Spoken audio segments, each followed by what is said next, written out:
আছেন প্লাস হচ্ছে দেশবাসী। আহ, আমরা আসলে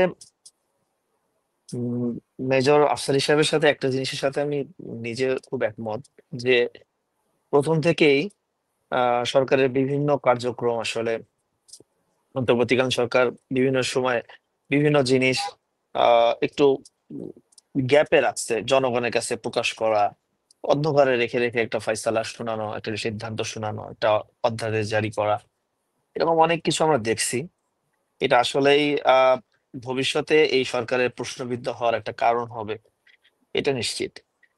কিন্তু আপনি যেটা বললেন যে হুম। উম, হচ্ছে সরকারি থেকে নির্বাচন করার ব্যাপারটা, আসলে আমরা তো আহ, নির্বাচন কমিশনের দিকে তাকায় নির্বাচনে অংশগ্রহণ করার জন্য যাচ্ছি, সরকারের দিকে না।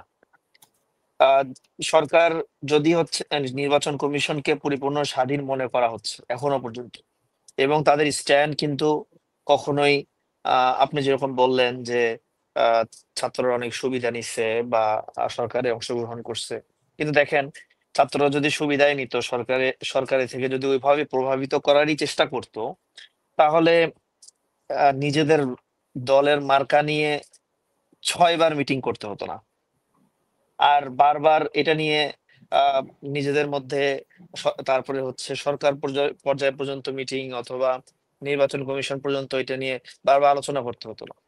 তাহলে তো শাপলা কলি না, তাহলে তো সাপ্লাই পেয়ে যেত এনসিপি। হ্যাঁ, তো আসলে ওইভাবে কখনোই সরকারকে প্রভাবিত করার জায়গা থেকে ছাত্র নেতৃত্ব কাজ সরকারকে করে নাই। যদি প্রভাবিত যদি না ছাত্র করে তাহলে নেতৃত্ব আপনি ৩ টা দলের মধ্যে অন্যান্য দল থাকতে ৩ টা দলের মধ্যে একটা দল এনসিপি হয়ে উঠল কিভাবে? যাদের কোনো এখনো আমি ভিত্তি শক্ত হয়নি, নিবন্ধনও পেয়ে গেল খুব না, অল্প সময়ে। না আসলে দেখেন, নিবন্ধন তো সরকার করে দেয়নি। নিবন্ধন তো একটা ক্রাইটেরিয়ার মাধ্যমে হয়েছে, সেগুলো ফুলফিল করার মাধ্যমে হয়েছে। হ্যাঁ, বরং আহ, ফেব্রুয়ারি 28 তারিখে যে এনসিপি হয়েছে, এই এনসিপি যদি 24-এর অক্টোবর মাসে হতো, সেপ্টেম্বর মাসে হতো, তাহলে গত বছর ডিসেম্বর মাসে এনসিপি ইয়ে পেয়ে যেত, একটা দল হিসেবে নিবন্ধন পেয়ে যেত।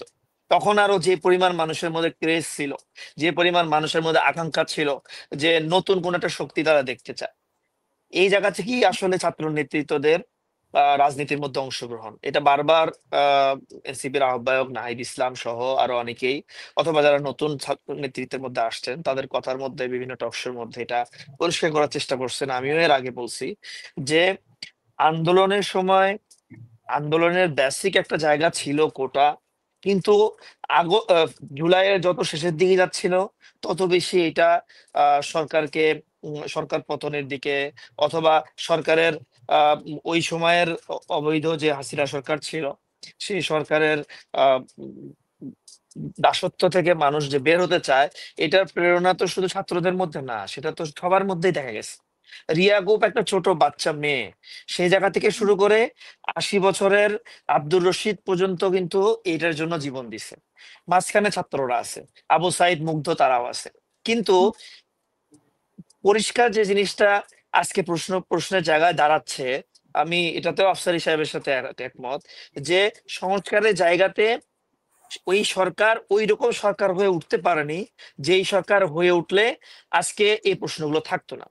ছাত্র নেতৃত্ব যদি সবাই চলে আসতো এখানে, যদি 20 জন ছাত্র দিয়ে ওইরকম বৈপ্লবী কোন সরকার গঠিত হতো এবং সংস্কার হতো, তখন কিন্তু নির্বাচনে আসলে এত বেশি প্রশ্ন হতো না। কিন্তু সরকারের সংস্কার কার্যক্রমের ঢিলামি বা তাদের কার্যক্রমগুলো সবসময় জনগণের কাছে, দায়িত্বশীলদের কাছে, সুশীল সমাজের কাছে, দেশ নিয়ে চিন্তা করে, রাষ্ট্র নিয়ে চিন্তা করে, তাদের কাছ থেকে এই জিনিসগুলো একটু আড়ালে রাখা, এটার কারণে কিন্তু সরকারের মানে এত এত মানে সরকারের প্রতি এত প্রশ্ন আসতেছে। এটা এক। দ্বিতীয় হচ্ছে যে আমাদের ছাত্র নেতৃত্ব যারা, তারা নির্বাচনে আসলে আহ মানে এটা কেমন দেখায়। আসলে দেখেন, আমরা নির্বাচন কমিশনের আন্ডারে নির্বাচন করব, ওই সময় নির্বাচন কমিশন শক্তিশালী ভাবে তাদের অবস্থানকে ব্যক্ত করছে। সেই জায়গা থেকে যদি পুরা উপদেষ্টা প্যানেল এসেও নির্বাচনে আসে, এখানে যদি নতুন কোনো উপদেষ্টা প্যানেল আসে, তাও আমার মনে হয় না যে এখানে কারোর উপর প্রশ্ন করা উচিত, কারণ আমরা স্বচ্ছ একটা এটা নির্বাচন হাসিনা কমিশনকে নির্বাচন এখানে হয়েছিল করতেছি। না? যে আ- হাসিনা আ- যেরকম সরকারের আমি থেকে আমি নির্বাচন করছিল। হুম। না দেখেন, সরকার থেকে করতেছে না, সরকার থেকে করতে, সরকার থেকে পদত্যাগ করে করতেছে। তারা কি ওই সময় সরকারি কোনো প্রোটোকল নিবে?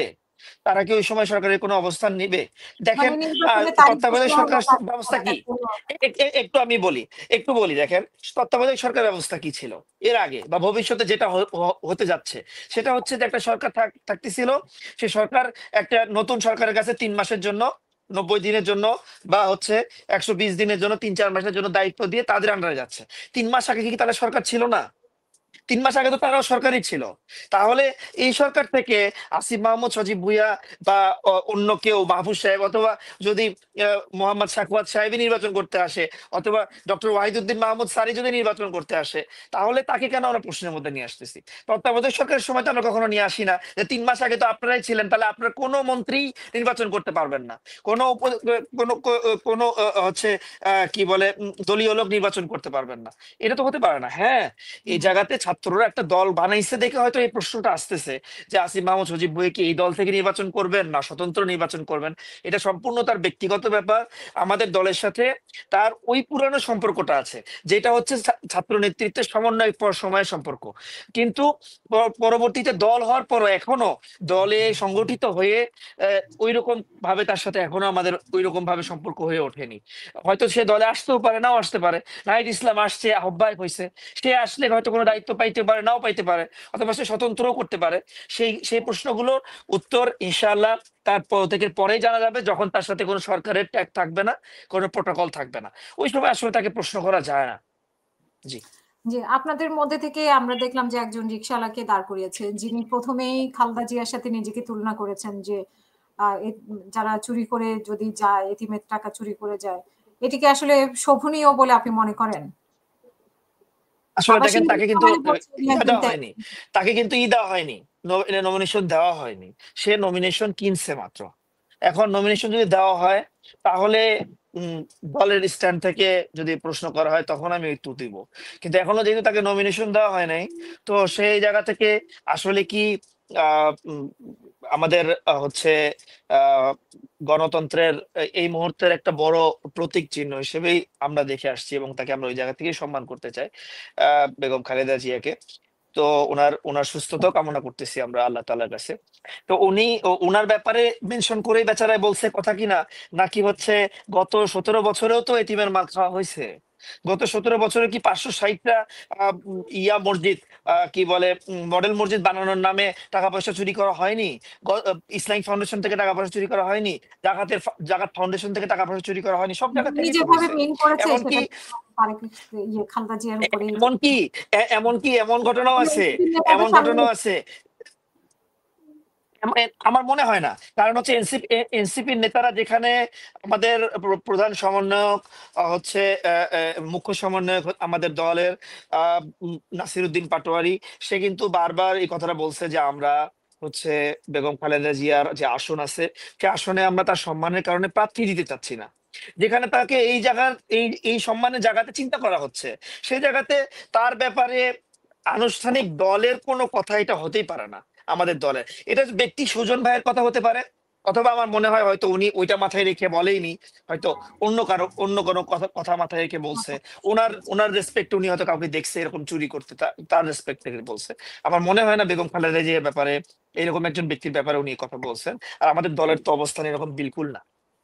জি, অসংখ্য ধন্যবাদ।